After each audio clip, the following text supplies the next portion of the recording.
Welcome to the podcast for emerging and blue-collar leaders. This is The Growth Project.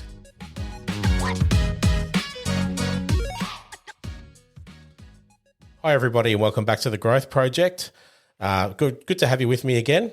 And today I've been thinking about this one for a little while now, and I'm really excited to bring it to you. Today I have another guest, and this guest is someone who I've had some interactions with from a client and provider relationship for on and off a little while ago. We're talking with Natasha Hannah. Natasha is an employment lawyer, and I'm going to get Tash to introduce herself in a moment.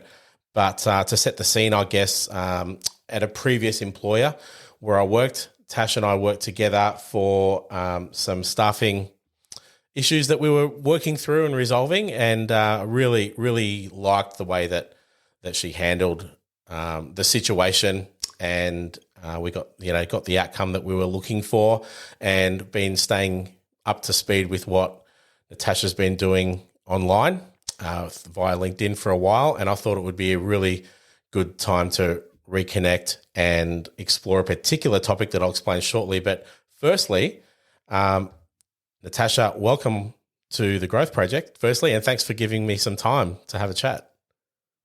Of course, no pleasure. Thanks for having me.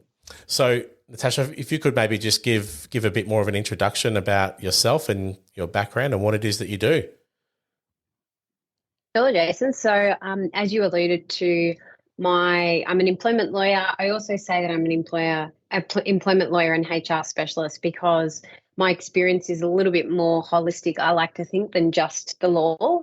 So I worked across private practice and in-house. So I've worked inside a business as well. And as part of that, as I said, I've got a little bit more of a holistic understanding of the ins and outs of how a business runs and dealing with all sorts of staffing issues from the inside as well. So that's the kind of service that I bring through my legal service. Yeah. Yeah, fantastic. And you've recently started your own venture as well, correct? Yeah. So as I said, I worked across private practice and in-house for many years, and essentially, for the listeners out there, don't know if you've dealt with lawyers, but lawyers get a very bad rap, and I never felt really aligned with how a lot of the law firms practiced. And so first part of the journey was to go in-house and see if that felt a little bit more right, but that wasn't quite right either. I really enjoyed the work. It just wasn't quite right either. So what I decided with my business partner as well, who was very much in the same boat, was let's create the place we wanted to work, where we always felt that we could be truly ourselves. And so we created our own law firm, and both having worked in private practice and in-house, our firm is sort of a sweet spot between the two. So we kind of offer that outsourced in-house legal counsel service. And we started that about a year ago, officially launched at the end of last year. And it's been going really well. And we've really found those clients that are aligned with the way we like to work, which we say is less lawyer and more human. Yeah, absolutely. And when that's actually the tagline on your website, right? The first thing I saw is less lawyer, more human. and I have to say, that really resonates with me, because the experience that we had working together on what we were handling, that very much came through. There was something different about the way you were interacting with me and guiding me through that process than I'd had with anyone else before. So, and I think I'm not surprised that you've got clients following you. Yeah. Thank you. Yeah. And I think lawyers can be human in how they approach things, and particularly with the stuff we're going to talk about, people issues. I don't know how you can't apply a human approach. I don't think it's possible. Yeah, completely agree. So if I give a little bit of a picture to the listeners about what it is we're exploring today, I've spent a lot of time on this podcast so far talking to leaders, and I'm trying to really target blue collar leaders, and I've got a mixture of people who listen who both work for large companies, and I've got people who employ one single person, right? So, and you see some really different approaches on how people handle things.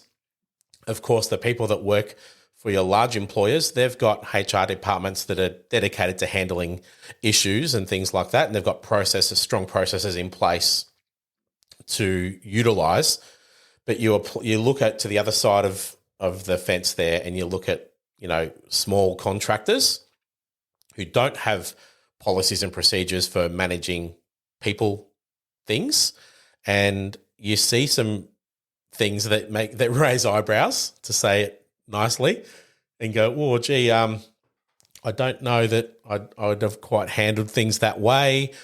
You might be leaving yourself open and things like that, because what I think some people might have a tendency to forget is that the employment law is employment law. It's not like here's the law for large business and here's the law for small business. And I think sometimes people don't realise how exposed they might be.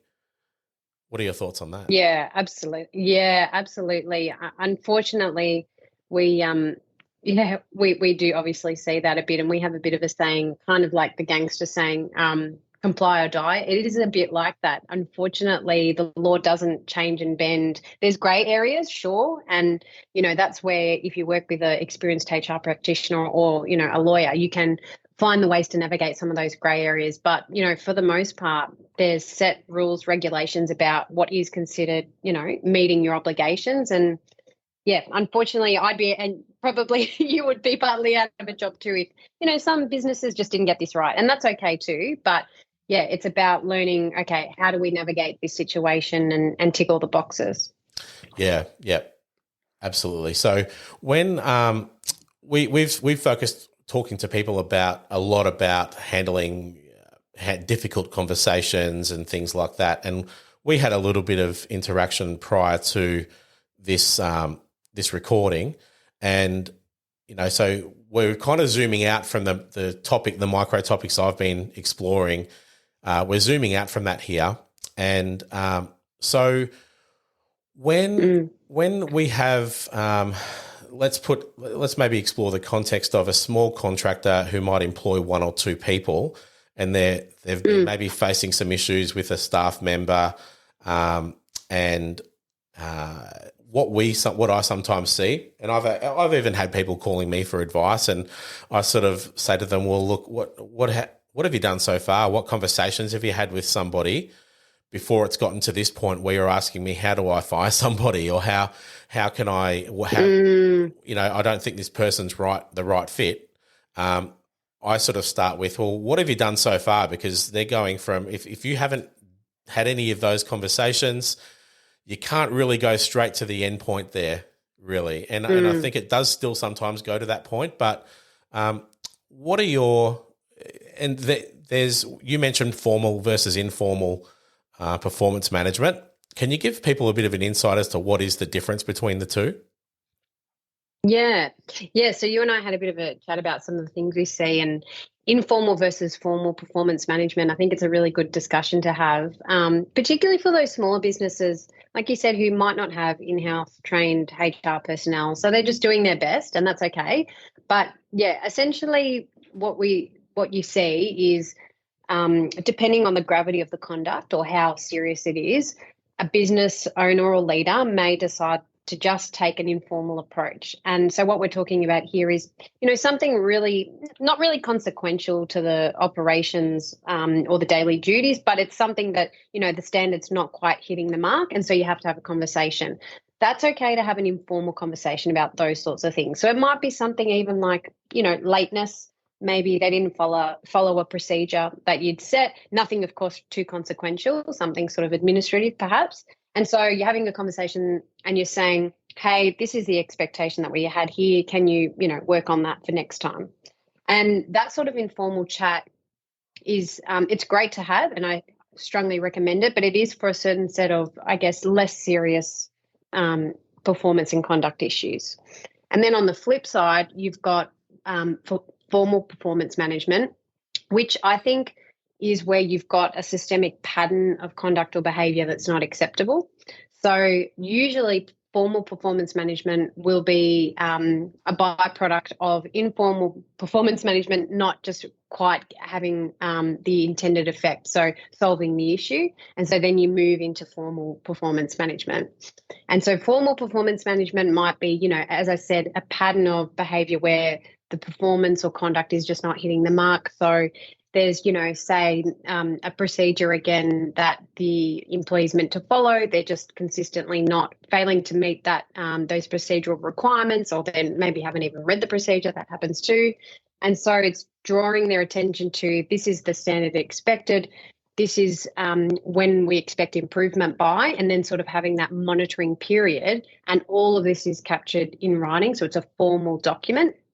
And ultimately, the goal is usually to have that employee improve to the standard expected, and then, it all goes away. But if it doesn't improve, usually we're going through that process because we're not happy. And if it's going to continue, we want to terminate this employee. So the goal of the performance management plan or formal performance management is ultimately, if they don't improve over that period that you set, you have that sort of evidentiary paper trail to terminate. And I think where employers typically get stuck is where it jumps from informal to formal.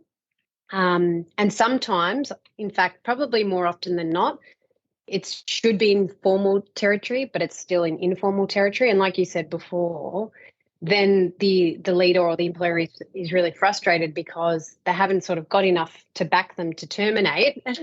And they kind of do need to have that before they terminate, which is obviously extremely frustrating.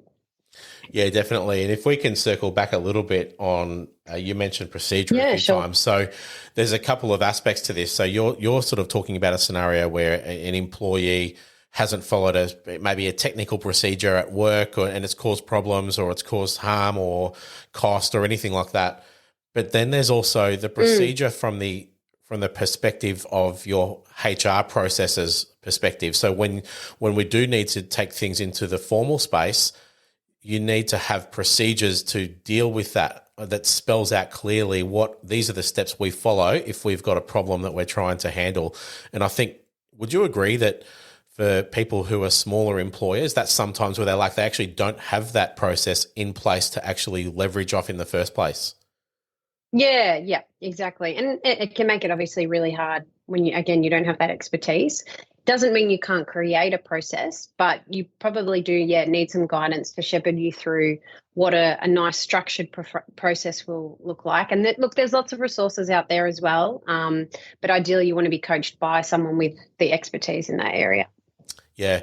Do you have, we can't go into specific things that you've experienced, but do you see often people coming to you with that kind of scenario that I've got a really difficult situation here, we're at the point where we just can't sustain this anymore, but you're looking at it going, we're starting from scratch? Yeah. Like you said, I'm the same. I ask, okay, show me everything you've got to date. How long has it been going on? And I sort of obviously ask a few more other basic questions like, how long has this employee been with you? What's the seniority level? Can I see their position description? Fingers crossed there is one. And then we sort of get a picture, okay, was the employee given adequate opportunity to understand what was required of them? Because sometimes that's actually not been the case. So the employer thinks that they've made it clear and the employee has no idea what's expected, or it's not been formalised. So that's an issue. And then, we sort of unpack, okay, well, what have you done so far? Is it enough to tick those boxes to mitigate the risk of a claim? And we can obviously talk about that as well. But if not, unfortunately, I find myself probably more often than not, to be honest, Jason, going back and saying, look, we haven't done enough here. We're going to have to go back and just add in a few more bits of, I guess, paper trail, if you like, so that in the event of a claim, you can say, well, here's the piece of paper. This is where we warned them. The performance didn't improve. So, regrettably, we had to terminate. Yeah, and we're not always looking. We're not always looking for that as the outcome, right? Because we'd like to think that the genuine desire is to have the improvement and to resolve the issue genuinely. Yes. Yeah, absolutely. And that's what we're aiming for. But sometimes those improvements don't happen. So obviously, though, there is. And look, I'm not looking for you to give the listeners a ton of free legal advice, but. No, go for it. But when it comes to the desire to really see an improvement, what sort of things would you recommend, that someone can do in the informal space to actually course correct?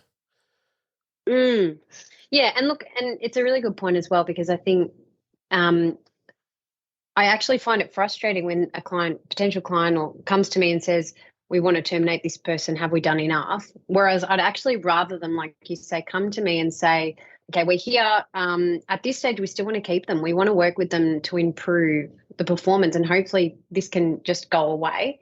And I think, unfortunately, myself as well as other HR consultants and practitioners probably, more often than not, are dealing with a reactive situation rather than a proactive willingness to have this employee improve and stay on board.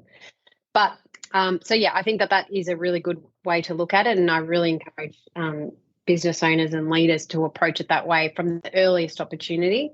As you said, as part of the informal process, it's about just having conversations at the earliest opportunity. Don't delay. So, whatever it is, no matter, like I usually say to clients, it doesn't have to be big. If it's just something little, have a conversation. And then ideally, again, depends on the situation, but ideally then send an email as just a bit of a record for your own purposes about that conversation that you had. So, hey, Jason, just confirming we had this conversation today, and moving forward, you're going to do X and I'll do this. And, even offer something that you can do as a business or a leader to help that employee set them up for success. So I think I'd very much encourage leaders and business owners to try to think of a way to, essentially work with that employee. Don't see it as you're right and they're wrong, if you like. Yeah, because what we can sometimes see, and some of the conversations I've had when people have approached me, when I start asking probing questions, and I always tell them, look, I'm not the person to be going to for legal advice, but really, if you really have a close look at how you've handled things so far, firstly, you need to ask yourself the question: Are you willing to help improve the situation? Because in some cases, the response has been a blunt no.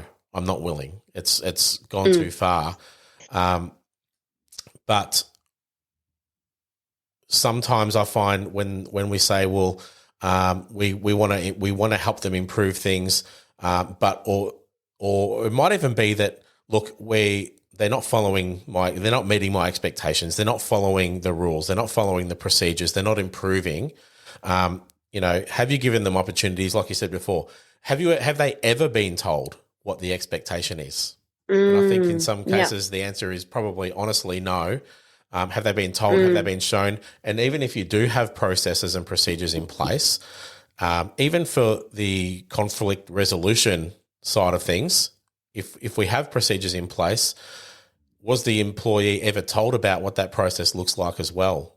Has the employee been informed about if we have a dispute about something, this is how we handle it? And I think that's for small business that can be lacking severely as well.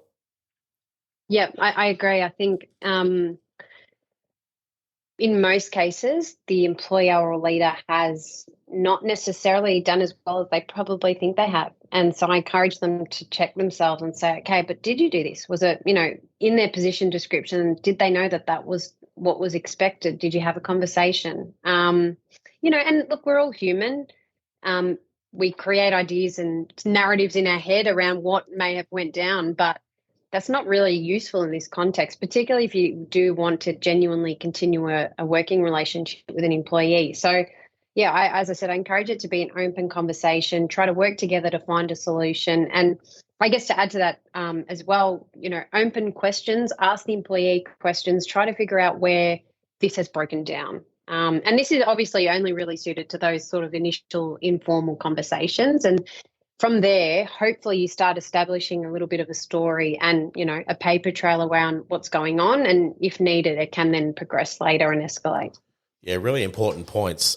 Can I ask, though, to pivot a tiny bit, do you think that sometimes that some of the problems can just really be coming from a lack of compassion?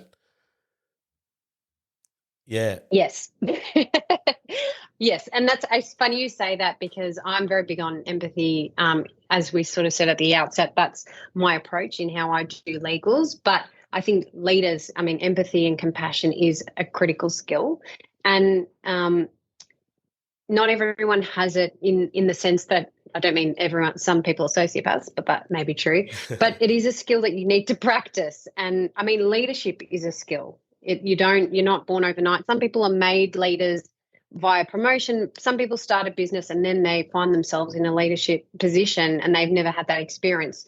And so I encourage people in these positions really need to practice those skills. So yeah, I agree. You're 100% right. Yeah, and it really to become proficient in those skills, I push really hard that there's no shortcut to proficiency there. No. You have to get comfortable with the them. uncomfortable. Yeah. Yeah. Get comfortable with the uncomfortable. I mean, I think about some of the conversations I've had and I just cringe at, some of the early conversations I've had when I've had people, working for me. I just thought, I probably didn't word that the best, and that's okay. Like we can only learn through doing. It's one of those skills that you can only learn through doing. Yeah. And then as part of that, so again, you have a conversation and then check in with the employee. Does that, how did that feel? Could you give me any feedback about how you think this conversation went? That, it is really difficult to ask those questions, but you should, if you care about being a good leader, of course. Absolutely. And I'm loving that people that listen are hearing it from someone other than me as well. That's awesome. There's some alignment there. With if we look at, there's going to be people who listen to this, and I already know who some of the people are who are going to listen to this and go, oh, geez, why are you talking about this? This, you're going to cause me problems, or that's not going to happen to me, because the way my career has evolved is I like to think that there's an empathy there for my fellow human, and that I don't know necessarily what people are going through, and I'd like to deal with things in a more emotionally evolved manner. And those are my motivations for treating people well and having good processes in place and having those uncomfortable conversations. But for the people who that doesn't necessarily matter as much for, they don't feel that compulsion to do that or for those reasons, can we give them some facts about, okay, well, let's give you some legal motivation to put better practices in place. What can go wrong? Yeah, fear tactic. I like it. Yeah, look, and that's okay. It is hard. And, everyone has their own reasons as to why things are uncomfortable. So I would first say, try to find a level where you can, if it means, for example, where you can feel comfortable. So if it means you have to write some talking points and that you have to read them just to get some of those bits out that you probably care about saying, but you just can't, that's okay. I would recommend that as well. But yeah, let's say hypothetically, just say, you know what, screw it. This is my employee. This is what I expect. They haven't delivered, so they're out, sort of thing. Because I do get those people too. The first thing I'll say before I talk about what goes wrong, I guess it is part of it though, is that sort of approach is going to have an impact on your culture. It creates a culture where there's no trust, there's no transparency, and so it's really, employees just feel like they're a number.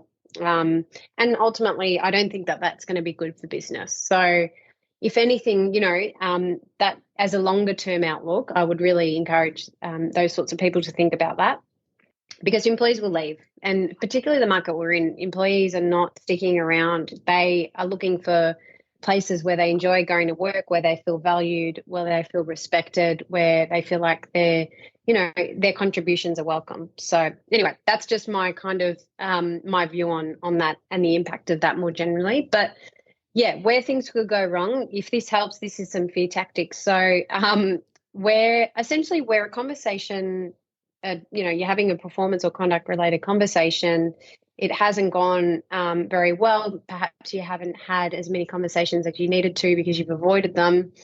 Ultimately, the employee then has a couple of claim options available to them. The most common one that your listeners may have heard of is unfair dismissal.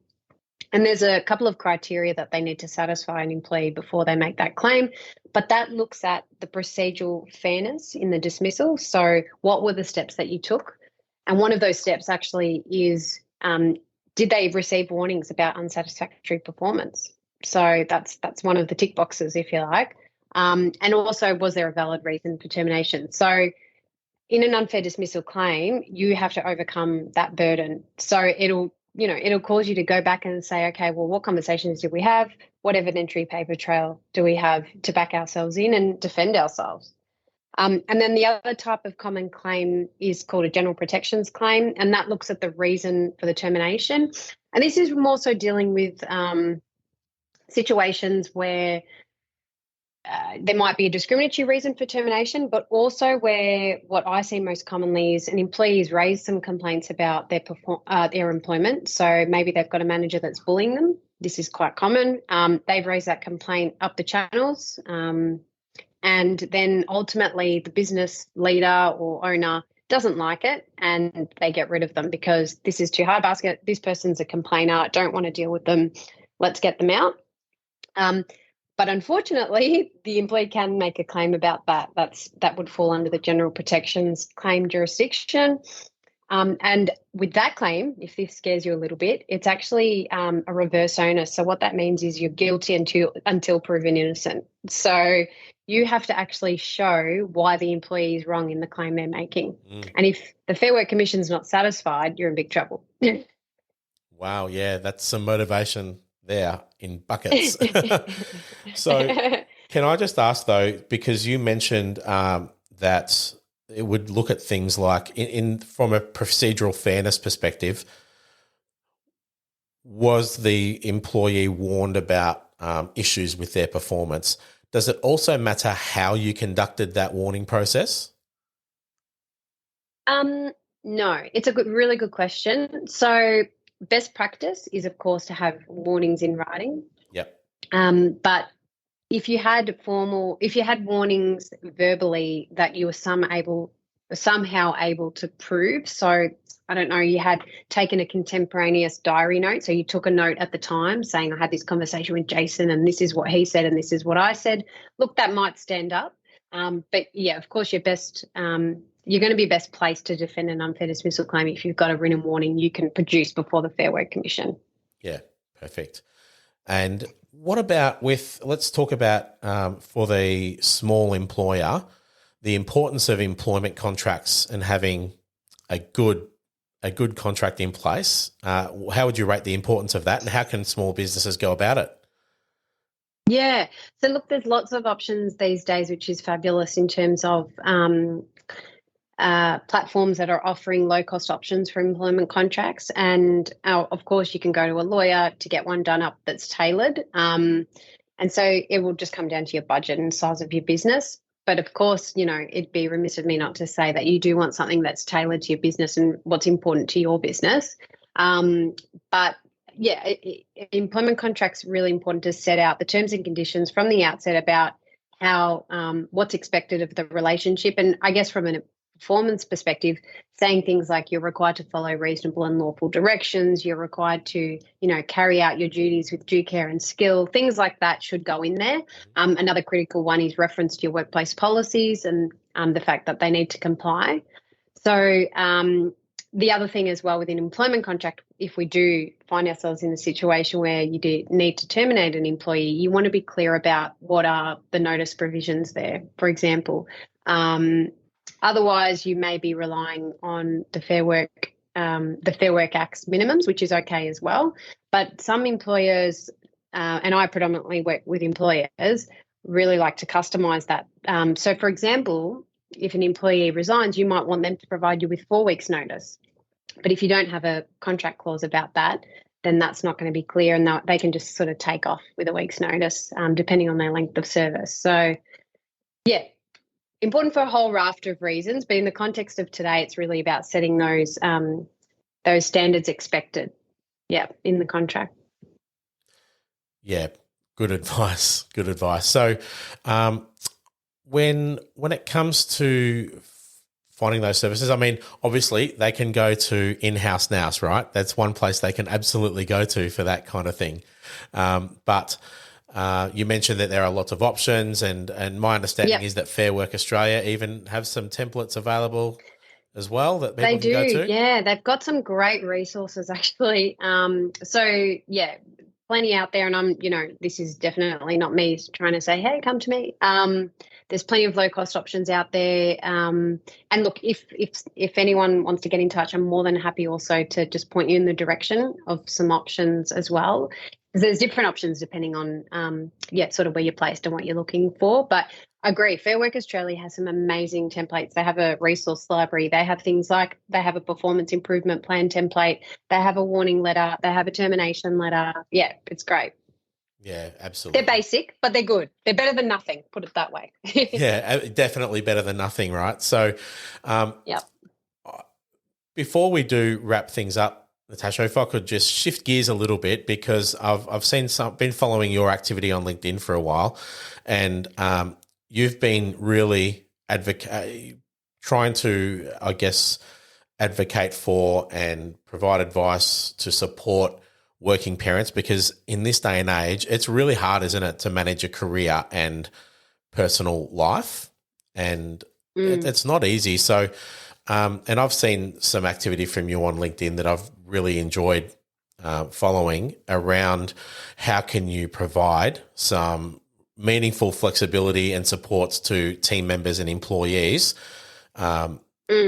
to support them in managing their work-life balance, because I think sometimes a lot of people can't see the value in focusing energy on that. And really sometimes it comes down to cost and the perception that it's going to cost me a lot of money, so I'm not going to do it. I'm not going to entertain it. Can you share some insights maybe about why it's really a valuable thing to consider to really explore the flexibility options for your team members? Yeah, yep. And look, the data is showing that employees generally want flexibility. So I think, in my view, if you're not offering flexibility, obviously it depends on the business you run, but if you're not offering flexibility, you're going to fall behind the 8 ball. You're going to lose staff. The staff will vote with their feet and they'll go somewhere where they'll get it. That's just what the data's telling us. So it'll look different for every business, and and the way that and what requirements you have in terms of having staff. If you have staff that are client facing, of course, that's a no-brainer. You need them there. But I'd really just encourage businesses to think about ways that they can offer flexibility and do things in a way that's agile. And using technology, for example, can things be done in a way that will allow employees to work flexibly? But yeah, in terms of for parents, because as you say, that's something I'm very passionate about, supporting working parents. For the listeners' benefit, I have 2-year-old twins. So the last 2 years has been quite a circus and wild ride. And I've learned, through baptism of fire about how hard it is to transition back to work. So I would just encourage businesses to think about the entire cycle from, when someone finds out they're pregnant, they go on to parental leave, then they come back to work. Think about the ways that you can make them still feel valued. I think that's really important.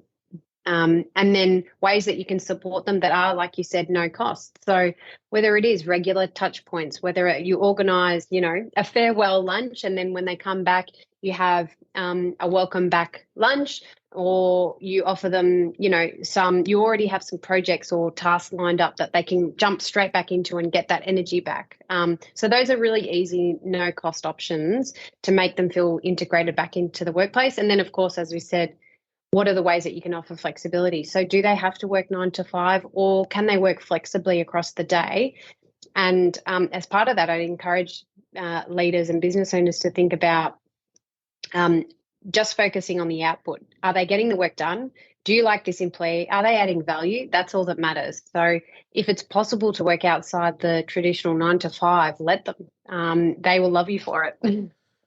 Absolutely, they will. And I love that the data is clearly showing that too, because it really paints the picture that whether you agree with it or not, this is happening. People are preferring that. Happening. And whether you agree with it or not, you can put your head in the sand and say, no, this is what I'm going to do at my business.